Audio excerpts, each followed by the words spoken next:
ఓం నమో వెంకటేశాయ. 10వ తరగతి విద్యార్థులకు శ్రీరామాయణం తెలుగు ఉపవాచకం బోధనా కార్యక్రమానికి స్వాగతం.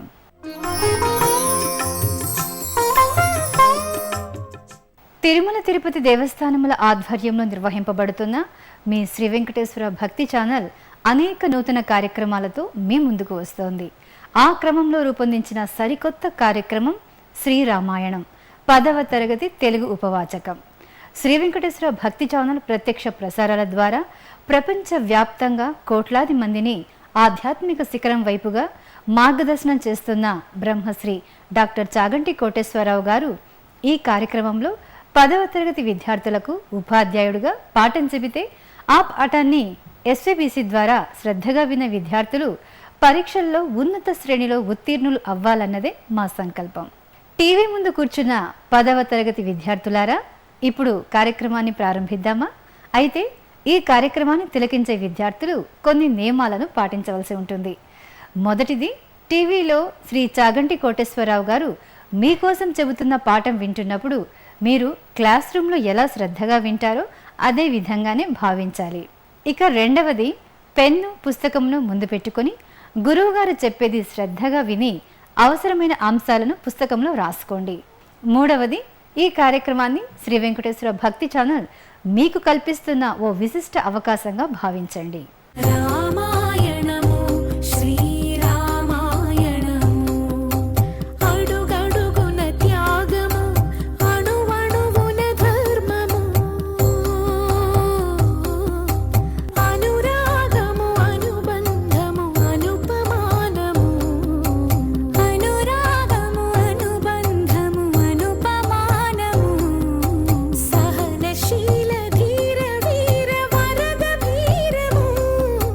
మరి ఇప్పుడు ఈ కార్యక్రమాన్ని ప్రారంభిద్దామా?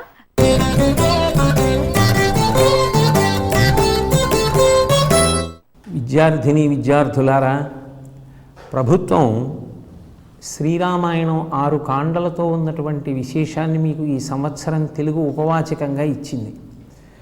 ఎందుకు ఈ గ్రంథాన్ని, ఈ ఆది కావ్యానికి సంబంధించిన విషయాన్ని మీకు ఉపవాచకంగా ఇచ్చారు అంటే, శ్రీరామాయణం మానవీయ సంబంధాలని నిరూపణం చేస్తుంది.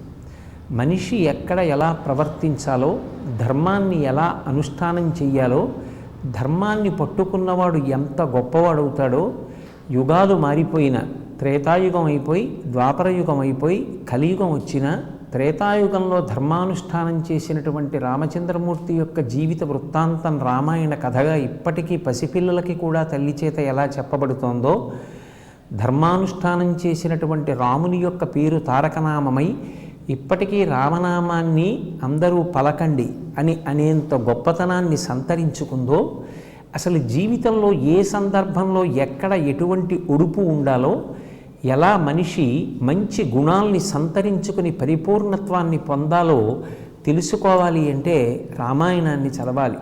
వాల్మీకి మహర్షి యొక్క ఆశ్రమానికి ఒకనాడు నారదుడు వచ్చాడు. ఆయన తపస్వి. నారదుడికి స్వాగతం చెప్పినటువంటి వాల్మీకి మహర్షి నారదుడిని ఉద్దేశించి ఒక ప్రశ్న వేశాడు.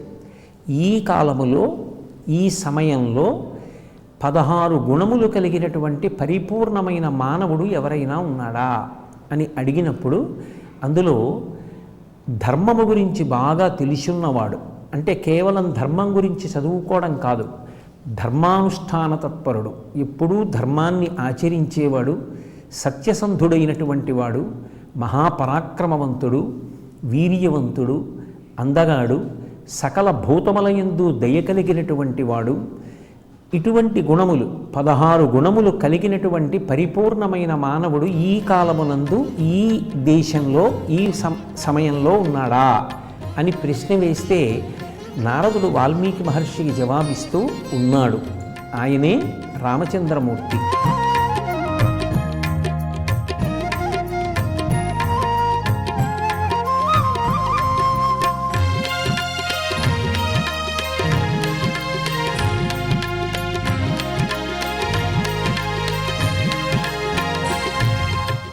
చాలా లఘువుగా రామకథనంతటినీ కూడా వాల్మీకి మహర్షికి చెప్పాడు. ఆ కథ విన్నాడు వాల్మీకి మహర్షి. ఆయన మనసు ఆ రామకథలో రమిస్తోంది. అబ్బా ఏమి రాముడు, ఎంత ధర్మాత్ముడు, ఆయన గురించే ఆలోచిస్తున్నాడు. ఆలోచిస్తున్నటువంటి వాల్మీకి మహర్షి మధ్యాహ్న కాలం అయితే నదీ స్నానం చేసి సంధ్యావందనం చేసుకోవాలి. అందుకని తమసా నదీ స్నానం కోసం బయలుదేరాడు. వాల్మీకి మహర్షి వెంట భరద్వాజుడు బయలుదేరాడు. ఇద్దరూ కలిసి తమసా నదీ తీరానికి వెళ్ళి వాల్మీకి మహర్షి స్నానానికి ఉపక్రమిస్తూ ఒక్కసారి ఆ అరణ్యం యొక్క శోభనంతటినీ చూశారు.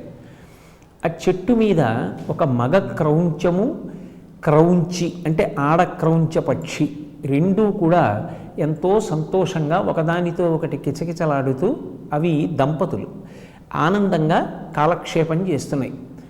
ఇంతలో ఎక్కడి నుంచో ఒక బోయవాడు వచ్చాడు. ఆ వచ్చినటువంటి బోయవాడు గురి చూసి మగపక్షిని కొట్టాడు. ఆ మగపక్షి కింద పడిపోయింది. కింద పడిపోగానే తన భర్త మరణిస్తున్నాడు అని తెలుసుకున్నటువంటి క్రౌంచి ఆడపక్షి తట్టుకోలేక విలవిలలాడుతూ కన్నుల నీరు కారుస్తూ ఆ పక్షి వెంట చుట్టూ తిరుగుతోంది. ఈ దృశ్యాన్ని వాల్మీకి మహర్షి చూశారు. అప్రయత్నంగా ఆయన నోటి వెంట ఒక శ్లోకం వచ్చింది. మానిషాధ ప్రతిష్టాత్వం అగమశాశ్వతీ సమాహ యత్క్రౌంచ మిథునాధీకం అవధీహి కామమోహితం అన్నాడు ఆయన. ఆ శ్లోకానికి అర్థం ఏమిటి అంటే, క్రౌంచపక్షులు రెండు ఎంతో సంతోషంగా గడుపుతుంటే అందులో మగపక్షిని ఒక దారుణమైన బాణం వేసి సంహరించినటువంటి ఓ బోయవాడా, నీవు శాశ్వతమైన అపకీర్తిని పొందెదవుగాక, ఎక్కువ కాలము జీవించకుండా ఉండెదవుగాక అంటే నిజానికి శాపవాక్కు విడిచిపెట్టాడు. అరణ్యం అన్న తర్వాత పక్షులుండవా? పక్షులని బోయేవాళ్ళు వెళ్ళి సంహారం చెయ్యరా? కానీ అపారమైనటువంటి దయ కలిగినటువంటి వాల్మీకి మహర్షి యొక్క అంతరంగంలోంచి వెలువడినటువంటి శ్లోకం అది మొట్టమొదటి శ్లోకం. ఇదేమిటి నా నోటి వెంట ఇటువంటి మాట వచ్చింది అని ఆలోచించాడు. సరే, స్నానం అయిపోయింది. శిష్యుడితో కలిసి తిరిగి ఆశ్రమానికి వచ్చాడు. ఆశ్రమానికి వచ్చినా కూడా మనసులో అదే మాట తిరుగుతోంది. నా నోటి వెంట అప్రయత్నంగా మానిషాధ ప్రతిష్టాత్వం మగమశాశ్వతీ సమాహ యత్క్రౌంచ మిథునాధీకం అవధీహి కామమోహితం అన్న శ్లోకం వచ్చింది. ఇది ఛందస్సుకి సరిపోతోంది. ఇది శ్లోక రూపాన్ని పొందింది. నేను ఆవేశంతో అన్నటువంటి శాపవాక్కు కాదు, నా ఆవేశం ధర్మావేశం. ఎందుకు ఇంత చమత్కారంగా శ్లోకం నా నోటి వెంట పలికింది అని ఆలోచన చేస్తున్నాడు. ఈలోక నారద మహర్షి యొక్క తండ్రి గారైనటువంటి చతుర్ముఖ బ్రహ్మగారు ఆశ్రమంలోకి వచ్చారు. వాల్మీకి మహర్షి లేచి స్వాగతం పలికి ఆయనకి చెయ్యవలసినటువంటి సముచితమైనటువంటి మర్యాదలు చేసి ఆయన్ని ఉచితమైన ఆసనం మీద కూర్చోపెట్టి నమస్కారం చేసి నిలబడ్డాడు. బ్రహ్మగారు వాల్మీకి మహర్షిని కూడా కూర్చోమన్నారు. బ్రహ్మగారు వాల్మీకి మహర్షి వంక చూశారు. నువ్వు దేని గురించి మనసులో సతమతమవుతున్నావో నాకు అర్థమైంది. నీ మనసులోంచి అకస్మాత్తుగా ఒక శ్లోకం ఉద్భవించింది. అది కూడా చెట్టు మీద రమిస్తున్నటువంటి క్రౌంచపక్షులలో మగపక్షిని బోయవాడు బాణం వేసి కొట్టినప్పుడు మగపక్షి కింద పడిపోతే ఆర్తితో ఆ పక్షి చుట్టూ తిరుగుతున్నటువంటి ఆడపక్షిని చూసి నీవు ఆ బాధని తట్టుకోలేకపోతే నీ మనసులోంచి శ్లోక రూపంలో ఆ వాక్కు వెలువడింది. అది శ్లోకమే, నువ్వు బెంగపెట్టుకోక్కర్లేదు. అది అనుష్టుప్ ఛందస్సులో వచ్చింది. నువ్వు రామాయణాన్నంతటినీ కూడా రచన చెయ్యగలిగినటువంటి అధికారాన్ని పొందావు. నీకు వరం ఇస్తున్నాను. ఇకపైన నువ్వు ఎప్పుడు రామాయణాన్ని రచన చెయ్యడం ప్రారంభం చేసినా రామాయణ కాలంలో అంటే జరిగిపోయినటువంటి కాలంలో ఆయా వ్యక్తుల యొక్క మనసులో ఉన్నటువంటి భావనలు కూడా నీకు తెలుస్తాయి. నువ్వు రామాయణం రచన చేస్తావు. ఈ భూమి పర్వతములతో నదులతో ఎంత కాలం ఉంటుందో అంతకాలము రామాయణ కావ్యం ఉంటుంది.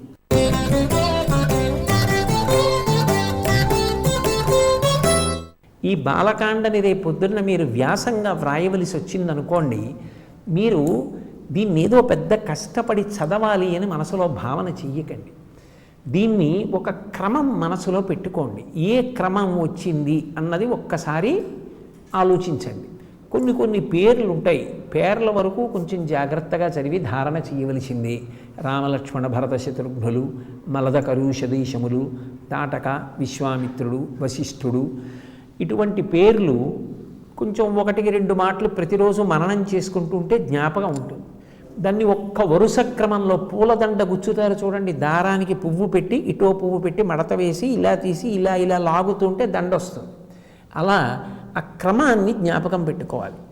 మొదటెక్కడ వాల్మీకి మహర్షి ఆశ్రమం, నారదుడు రావడం, సంక్షేప రామాయణం చెప్పడం, తమసా నదికి వాల్మీకి స్నానానికి వెళ్ళడం, క్రౌంచపక్షుల జంట కనపడడం, బోయవాడు మగపక్షిని కొట్టడం, ఆడపక్షి బాధపడడం, వాల్మీకి మహర్షి శ్లోకం చెప్పడం, ఇదేమిటి శ్లోకం వచ్చిందనుకోవడం, బ్రహ్మగారు రావడం, రామాయణ రచన చెయ్యమని వరమివ్వడం, రామాయణ ప్రారంభం చెయ్యడం, కోసల రాజ్యం, అయోధ్య రాజధాని, దశరథ మహారాజు గారు, పిల్లలు లేకపోవడం, ఋష్యశృంగుణ్ణి తీసుకురావడం, వశిష్ఠుడు అక్కడ ఉండడం, యజ్ఞం చెయ్యడం, అశ్వమేధం తర్వాత పుత్రకామీష్టి చెయ్యడం, అందులోంచి పాయస పాత్ర పట్టుకుని యజ్ఞపురుషుడు రావడం, దశరథుడు తన భార్యలకి పాయసాన్ని పంచివ్వడం, ఇచ్చిన తరువాత 4 కుమారులు కలగడం, ఈ కుమారులు కలిగే ముందు పుత్రకామీష్టి చేసేటప్పుడే శ్రీ మహావిష్ణువు వాళ్ళందరికీ కూడా అక్కడ ఉన్న దేవతలకి వరమివ్వడం, రావణ సంహారం చేస్తానని చెప్పడం, ఆ తరువాత ఈ 4 కుమారులు చక్కగా పెరిగి పెద్దవారై చక్కటి విద్యాభ్యాసం చెయ్యడం.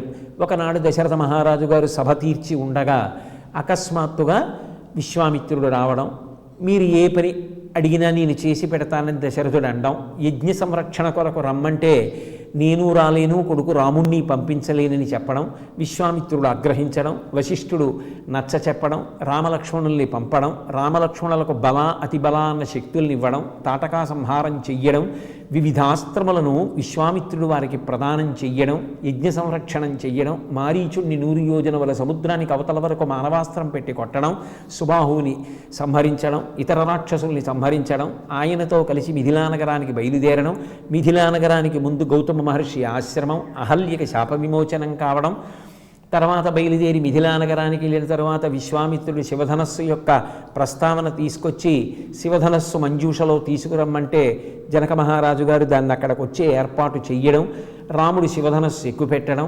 శివధనుర్భంగం కావడం, సీతమ్మని ఇస్తానన్న దశరథ మహారాజు గారు వచ్చి నిర్ణయం చెయ్యాలనడం, దశరథుడు ఇతర పెద్దలు రావడం, వీరు ఒకరికొకరు తగినవారు అని చెప్పి ఆ జనకుని యొక్క 2 కుమార్తెల్ని, కుశధ్వజుని యొక్క 2 కుమార్తెల్ని రామలక్ష్మణ భరత శత్రుఘ్నులకి ఇచ్చి వివాహం చెయ్యడం, అందరూ కలిసి మళ్ళీ అయోధ్య నగరానికి బయలుదేరుతుంటే పరశురాముడు ఎదురు రావడం, వైష్ణవ ధనస్సుని ఎక్కుపెట్టమనడం, రాముడు ఎక్కుపెట్టడం, మహేంద్రగిరి మీదకి తపస్సు చేసుకోవడానికి పరశురాముడు వెళ్ళిపోవడం, 4 భార్యలతో సంతోషంగా అయోధ్యకి తిరిగి రావడం, భరతుడు తన తాతగారింటికి భార్యతో కలిసి వెడుతూ తమ్ముడైన శత్రుఘ్నుణ్ణి మరదల్ని కూడా తీసుకుని వెళ్ళిపోవడం, రామలక్ష్మణులిద్దరూ తమ భార్యలైన సీత ఊర్మిళలతో కలిసి అయోధ్యానగరంలో దశరథ మహారాజు గారిని, కౌసల్య, సుమిత్ర, కైకేయిని సేవిస్తూ సంతోషంగా ఉన్నటువంటి ఘట్టం దగ్గర ఈ బాలకాండ పరిసమాప్తమైంది. అలా ఒక ఘట్టం తర్వాత ఒక ఘట్టం, అది ఏముంది, ఒక కథాక్రమం, అందులో ఉన్నటువంటి ధర్మసూక్ష్మం, ఎక్కడ ఎవరిని ఎలా గౌరవించారు, ఈ విషయాలు చక్కగా జ్ఞాపకం పెట్టుకుంటే ఎంతసేపు ఒక్కసారి వింటే చాలు. రేపు ఉపవాచకంలో బాలకాండ గురించి వ్రాయవలసి వస్తే మీరు అందంగా రాసేస్తారు. రామాయణము శ్రీరామాయణము అడుగడుగున త్యాగము అణువణువున ధర్మము అనురాగము అనుబంధము అనుపమానము అనురాగము అనుబంధము అనుపమానము సహనశీల ధీర వీర వరద వీరము.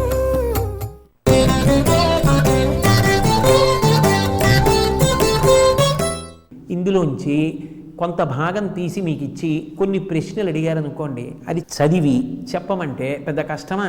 ఉదాహరణకి వికృతాకారంతో విరుచుకుపడుతున్న చేతులను తన నిశిత బాణాలతో ఖండించాడు రాముడు, అయినావేశంతో మీదికి వస్తున్న ముక్కుచెవులను కోసి వేశాడు లక్ష్మణుడు. ఇది చదివాక ముక్కుచెవులను కోసినది ఎవరు అన్నాను అనుకోండి, ఎవరు? అది పెద్ద విశేషం ఏముంది, చాలా తేలిగ్గా చెప్పేస్తాడు కదా. అది ఉపవాచకం చదువుకుని పరీక్షకి సిద్ధమయ్యేటటువంటి విధానం. ఏమ్మా విన్నారుగా గురువు గారు చెప్పిన వ్యాస రచనలో పాటించాల్సిన మెళుకువలు. రేపటి రోజు అనగా 20వ తేదీ రాత్రి 8 గంటలకు ప్రసారమయ్యే బాలకాండం గురించి తెలుసుకుందాం.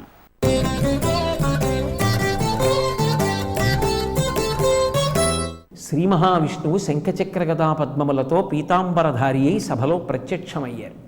ప్రత్యక్షమైతే వీళ్ళందరూ ప్రార్థన చేశారు. దశరథ మహారాజు పుత్రకామిష్టి చేస్తున్నాడు, ఆయనకి కుమారుడు కలగాలి, నువ్వే ఆయన కడుపున నలుగురిగా ఆవిర్భవించి నరుడు అవుతావు కాబట్టి దశరథుడికి కౌసల్యా సుమిత్ర కైకేయిలకి సంతానంగా వస్తున్నావు కనుక, మనుష్యుడవు కనుక నీ చేతిలో రావణ కుంభకర్ణులు మరణిస్తారు.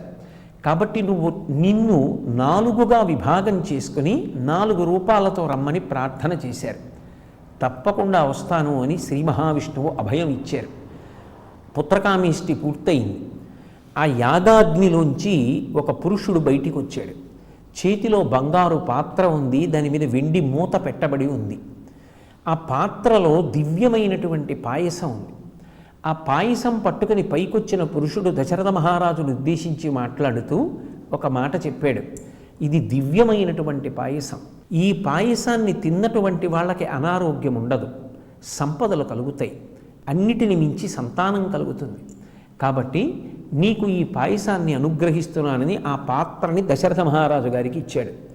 దశరథ మహారాజు గారు ఆ పాత్రలో ఉన్న పాయసాన్ని తన భార్యలైనటువంటి కౌసల్య, సుమిత్ర, కైకేయిలకి పంచిపెట్టాడు. చైత్రమాసంలో శుక్లపక్షంలో 9వ తిథి నాడు రామచంద్రమూర్తి ఆవిర్భవించారు. 10వ తిథి నాడు ఆ సుమిత్రకి లక్ష్మణస్వామి, శత్రుఘ్నుడు వాళ్ళిద్దరూ కలిగారు. కైకేయికి భరతుడు జన్మించాడు. పెద్దవాడు రామచంద్రమూర్తి. రామలక్ష్మణ భరత శత్రుఘ్నులు నలుగురు కూడా వశిష్ఠ మహర్షి దగ్గర విద్యాభ్యాసం చేశారు. 21వ తేదీ రాత్రి 8 గంటలకు అయోధ్యకాండం ప్రసారం అవుతుంది.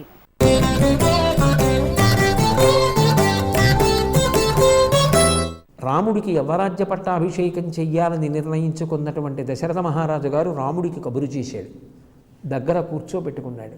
రాజ్యాన్ని ఎంత జాగ్రత్తగా పరిపాలన చెయ్యాలో, ప్రజల్ని కన్న బిడ్డల్లా ఎలా చూసుకోవాలో, సత్యధర్మముల పట్ల ఎలా అనురక్తి కలిగి ఉండాలో చిరునవ్వులు చిందిస్తూ తన కొడుక్కి అన్ని విషయాలు చెప్పి రాజధర్మాలన్నింటినీ కూడా నూరిపోశాడు. తండ్రి దగ్గర సెలవు తీసుకుని రామచంద్రమూర్తి తన యొక్క మందిరానికి వెళ్ళిపోయాడు. యవ్వరాజ్య పట్టాభిషేకం పొందవలసినటువంటి రాముడు 14 సంవత్సరములు అరణ్యవాసానికి వెళ్ళిపోవాలి. ఆ వెళ్ళిపోవడం కూడా జటాధారి అయి జటలు కట్టుకుని నారచీరలు ధరించి జింక చర్మాన్ని చుట్టుకుని దండకారణ్యంలో వసించాలి, రాజ్యంలో ఉండకూడదు. అలా 14 సంవత్సరములు వనవాసం చెయ్యాలి. ఈ 2 నా వరములంది.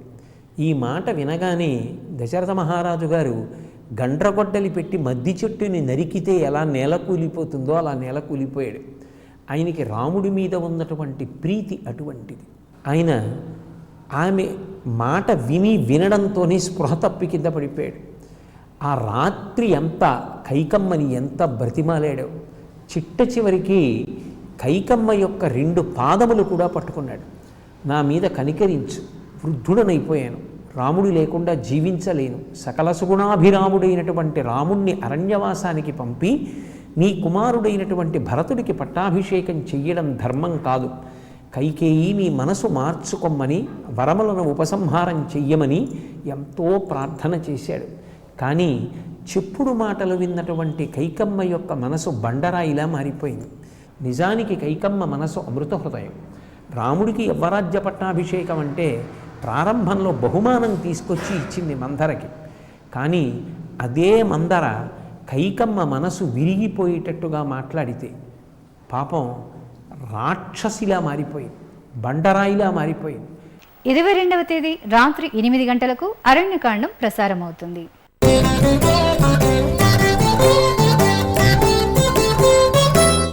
అయోధ్యకాండ పూర్తయ్యే సమయానికి సీతాలక్ష్మణులతో కలిసి రామచంద్రమూర్తి అత్రి మహర్షి యొక్క ఆశ్రమంలోకి ప్రవేశించి అనసూయమ్మ యొక్క ప్రత్యేకమైనటువంటి గౌరవాన్ని సీతమ్మ పొందినటువంటి ఘట్టం దగ్గర పూర్తి చేసి ఉన్నాం. తర్వాత సీతారామ లక్ష్మణులు దండకారణ్యంలోకి ప్రవేశించారు. ఆ దండకారణ్యం చాలా సుందరమైనటువంటి ప్రదేశం. అనేకమైనటువంటి మృగాలతోటి, పక్షులతోటి, రకరకాలైనటువంటి చెట్లతోటి, పుష్పించి ఫలించినటువంటి వృక్షములతోటి శోభిస్తూ ఉంటుంది. బంగారు చుక్కలు కలిగినటువంటి జింక రూపాన్ని ధరించి రాముని యొక్క ఆశ్రమ ప్రవేశం చేసి సీతమ్మకి కనపడేటట్టుగా తిరిగాడు. ఆ జింకని చూసిన సీతమ్మ, దొరికితే ప్రాణాలతో తీసుకురండి, ఇది నాకిక్కడ క్రీడామృగంగా ఆడుకోవడానికి పనికొస్తుంది. అరణ్యవాసం పూర్తయిపోయిన తరువాత తిరిగి మనం చక్కగా అయోధ్యానగరానికి వెళ్ళిపోయినప్పుడు అంతఃపురంలో ఈ మృగంతో ఆడుకుంటాను అని రాముణ్ణి నిగ్రహించింది. లక్ష్మణస్వామి చెప్పాడు, అమ్మా నా మాట విను, ఇక్కడ మారీచుడు అని ఒక క్రూరమైన రాక్షసుడు ఉన్నాడు. వాడు కామరూపధారి, అనేకమైనటువంటి రూపాలు పొందుతాడు. ఎందరో రాజులు వేటకొచ్చినప్పుడు రకరకాలైన మృగాలుగా మారి వాడు రాజుల్ని చంపి భక్షిస్తూ ఉంటాడు. లోకంలో ఎక్కడ బంగారు చుక్కలున్న జింక ఉండదమ్మా, వద్దమ్మా దాని జోలికి, ఆ మారీచుడేనమ్మా వచ్చినవాడు అని చెప్పాడు. సీతమ్మ వినలేదు. సీతమ్మ మాట వింటే రామాయణం కథ నడవదు. అందుకే విననట్టుగా ఆమె నటించింది. నిజంగా వినక రావణుడు మరణించాడు. 23వ తేదీ రాత్రి 8 గంటలకు కిష్కింధకాండం ప్రసారం అవుతుంది.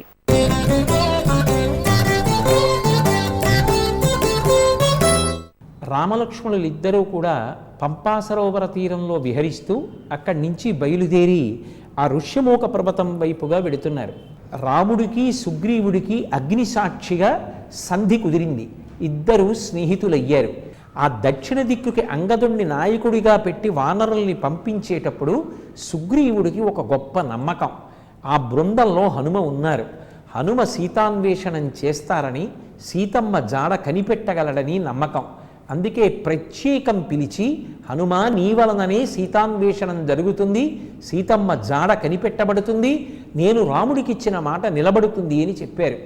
సీతమ్మ దక్షిణ దిక్కున ఉన్న కాంచనలంకలో ఉంది. వానరులందరూ సముద్రపుటుడికెళ్ళి కూర్చున్నారు. కానీ ఎవరు దాటగలరు? ఎవరికీ బలం సరిపోలేదు. అందులో ఎందరో వీరులు ఉన్నారు. కానీ 100 యోజనముల సముద్రాన్ని దాటి వెళ్ళి తిరిగి రాగలిగిన వాళ్ళు లేరు. ఒక్క అంగదుడు మాత్రం వెళ్ళగలను, కానీ తిరిగి రాగలనో లేనో చెప్పలేనన్నాడు. అప్పుడు జాంబవంతుడు లేచి హనుమని స్తోత్రం చేశారు. 24వ తేదీ రాత్రి 8 గంటలకు సుందరకాండం ప్రసారం అవుతుంది.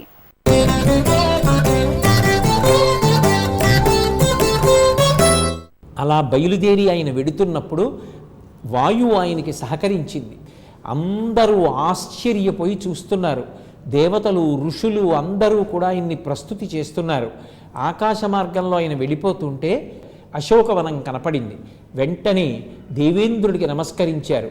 యమధర్మరాజుకి, కుబేరుడికి, వరుణుడికి, వాయుదేవుడికి, రుద్రుడికి, సమస్తమైనటువంటి మరుద్గణాలకి, భూతగణాలకి, లక్ష్మణ సహితుడైనటువంటి సీతారాములకు నమస్కారం చేసి ఒక్క దూకులో అశోకవనంలోకి వెళ్ళారు.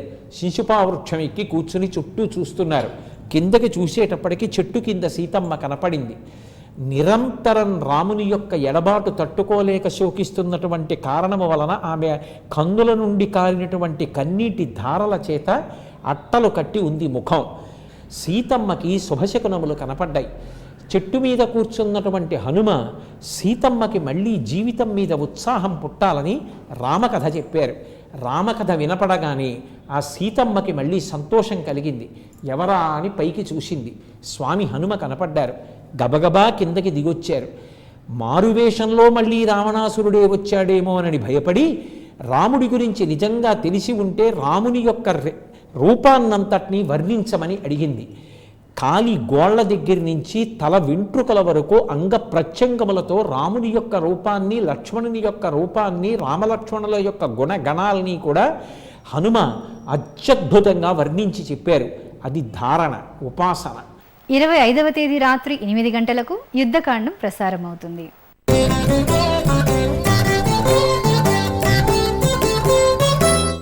సుందరకాండ చివరికి వచ్చేటప్పటికీ హనుమ 100 యోజనముల లవణ సముద్రాన్ని దాటి కాంచనలంకకి వెళ్ళి సీతమ్మ యొక్క జాడ కనిపెట్టి వెనక్కి వచ్చి రామచంద్రమూర్తికి నివేదించారు.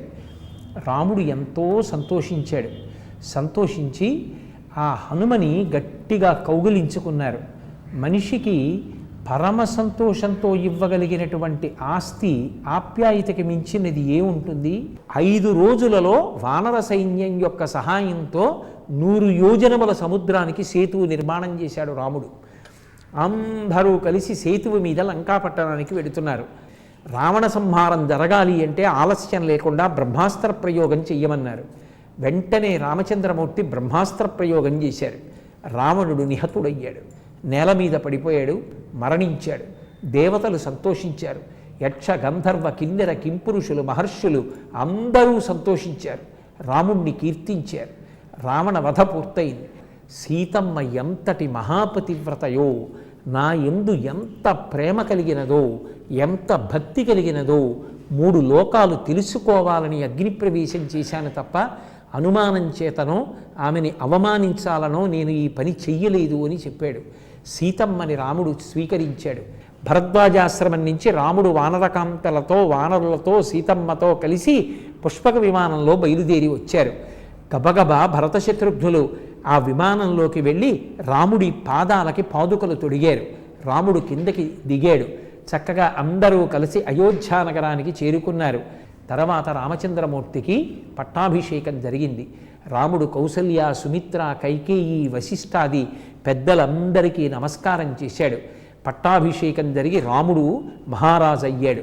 రామాయణంలోని అన్ని కాండములు శ్రద్ధగా విని 10వ తరగతి విద్యార్థులు ఉన్నత శ్రేణిలో ఉత్తీర్ణులు కండి. రామా